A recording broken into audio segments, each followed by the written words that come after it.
صادیک یا رسول رب العالمین. یا رسول رب العالمین کا آسان یہ ترجمہ ہے یا رسول اللہ. اس گو نے جب میری آقا علیہ الصلوۃ والسلام نے اس کو مخاطب کر دیا، کہنے لگی لبیک میں حاضر ہوں، وصادیک اور ہر چیز آپ پہ قربان. یا رسول اللہ یا رسول اللہ آپ پر تو ہر چیز ہی قربان. میں کہتا ہوں یار لبیک یا رسول اللہ کا نعرہ آج صرف ہمارا نہیں، یہ تو جانوروں کا بھی نعرہ. اب وہ نہیں رہے، تھک گئے، بس لاسٹ منٹ اس کے بعد اپنی گفتگو کو ختم کر دوں. وہ لبیک یا رسول اللہ کا نعرہ ہمارا نہیں، اللہ کی ہر مخلوق کا نعرہ یا رسول اللہ بولا. اللہ کی ہر مخلوق کا نعرہ، شجر و حجر کا نعرہ، برگ و ثمر کا نعرہ، خشک و تر کا نعرہ، آسمان والوں کا نعرہ، زمین والوں کا نعرہ، اور اللہ کے کرم سے اس محفل میں آنے والے ہر سنی کا نعرہ. اللہ اس نے نعرہ لگایا لبیک یا رسول اللہ. اچھا ایک مزے کی بات یہاں پر بھی میں کرتا چلوں، اس نے جب نعرہ لگایا نا لبیک وصادیک یا رسول اللہ، اس سے پتہ چلتا ہے وہ گو بھی سنی تھی. یار کیا کدھر بات کر رہا ہوں، نہیں سمجھے آپ؟ میرا جملہ کیچ نہیں کیا آپ نے، ضائع کر دیا، باؤنسر چلا گیا. اس نے لبیک کا نعرہ لگایا نا تو پتہ چلتا ہے وہ گو بھی سنی تھی. بابا وہ گو بھی سنی تھی. آج لوگ کہتے ہیں لو جی یہ سنیوں نے لبیک یا رسول اللہ کا پتہ نہیں کہاں سے نعرہ نکال لیا. اور میں کہتا ہوں سنیوں نے نہیں نکالا، بلکہ میرے نبی کے زمانے میں صحابہ تو صحابہ جانور بھی یا رسول اللہ کا نعرہ لگاتے ہیں. اللہ اکبر کبیر. میرے آقا علیہ الصلوۃ والسلام کی بارگاہ میں کہنے لگے یا رسول اللہ بات کریں کیا؟ میں حاضر ہوں. میرے آقا علیہ الصلوۃ والسلام نے فرمایا من تعبد، اے گو دس تم کیدی عبادت کرتے، کس کی عبادت کرتے؟ اب ذرا مجھے بتائیں بھئی جانور بھی عبادت کرتے رب کی؟ اب بولتے نہیں، جانور بھی عبادت کرتے.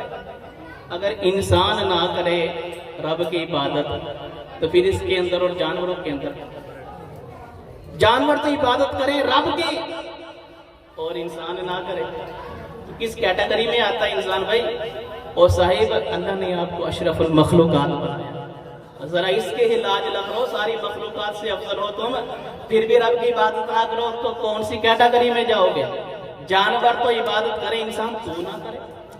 تو میں میسج یہی دینا چاہوں گا کہ بھئی رب کی عبادت کریں. ادھر ہی دیکھ رہے ہیں جانور تو کریں، میں نہیں کرتا، یہ کیسی بات ہے؟ تو میرے آقا علیہ السلام نے پوچھا من تعبد، اے گو دس تو کیسی عبادت کر دی، کس کی عبادت کرتی ہو؟ تو آگے سے کہنے لگے میں اس رب کی عبادت کرتی ہوں جس کا عرش آسمانوں میں ہے، اور جس کی رحمت جنت کے اندر ہے، اور جس کا عذاب جہنم کے اندر ہے، اور جس کے رستے سمندر کے اندر. یعنی اللہ تعالیٰ کی عبادت ہے، اس دو نے کی کہا. اور اس کے بعد میرے آقا علیہ السلام نے فرمایا توحید کا نعرہ لگ گیا. توحید کی بات ہو گئی نا. میرا موضوع کیا تھا؟ میرا موضوع یہ تھا کہ حضور آخری نبی ہے، اور آخری نبی ایسے ہیں صرف انسانوں کا عقیدہ نہیں بلکہ جانوروں کا بھی عقیدہ ہے حضور. ٹھیک ہے نا؟ اب جب توحید کی بات ہو گئی، اللہ تعالیٰ کی بات ہو گئی، تو میرے آقا علیہ السلام نے فرمایا من انا، میں کون ہوں؟ میرے آقا علیہ السلام نے من انا کہہ کر یہ بتا دیا لوگوں خالی توحید کے نعرے لگانے سے بندہ مومن نہیں بنتا، مومن اسی وقت بنتا ہے اللہ کو بھی مانے، اللہ کے رسول کو بھی. میرے آقا علیہ السلام نے فرمایا من انا، اے گو بتا میں کون. اب اس گو نے کیا کہا؟ وہ گو کہنے لگی انت رسول رب العالمین وخاتم النبیین. وخاتم النبیین. میں یہاں پر ایک سیاسی بندہ میں کوئی نہیں، بالکل میں کوئی سیاسی بندہ نہیں، کسی پارٹی کے ساتھ میرا تعلق نہیں، لیکن میں یہاں پر ایک بات کہنا چاہوں گا یار یہ لفظ تو گو کو بھی آتا ہے، حضور خاتم النبیین ہے. آج ہمارے آج تو صدر نہیں لیکن چند سالوں پہلے جو صدر تھے اور آج کے جو وزیر اعظم ہیں، جب وہ حلف نامہ پڑھتے ہیں تو انہیں خاتم النبیین پڑھنا نہیں آتا بھائی. اور میں کہتا ہوں تم سے اچھے تو وہ جانور ہے، وہ گو ہے جس کو میرے نبی کی ختم نبوت پر پہرا ہے. میرے آقا علیہ السلام نے جب اس گو سے پوچھا اے گو بتا میں کون ہوں، وہ گو کہنے لگی انت رسول رب العالمین و خاتم النبیین، آپ اللہ کے رسول ہیں اور آخری نبی۔ میں کہتا ہوں حضور علیہ السلام کی ختم نبوت کا پہرا تو صاحب جانور بھی دیتے۔ آج صرف انسانوں کا یہ نعرہ نہیں بلکہ جانوروں کا بھی یہی نعرہ ہے کہ بھئی حضور علیہ السلام آخری نبی ہیں۔ وقت اپنے دامیانے کے اندر اتنی وسعت نہیں رکھتا کہ بھئی میں اس موضوع کے اوپر اور آپ کے سامنے گفتگو کروں۔ دعا کریں کہ اللہ تبارک و تعالی ہمیں اسی عقیدے کے اوپر حیات رکھے اور اسی عقیدے کے اوپر ہماری موت فرمائے، اور کل قیامت کے دن لبیک یا رسول اللہ کے نعرے لگاتے ہوئے حضور کا ساتھ۔ اللہ تبارک و تعالی ہم سب پر اپنا کرم فرمائے۔ وما توفیقی الا باللہ۔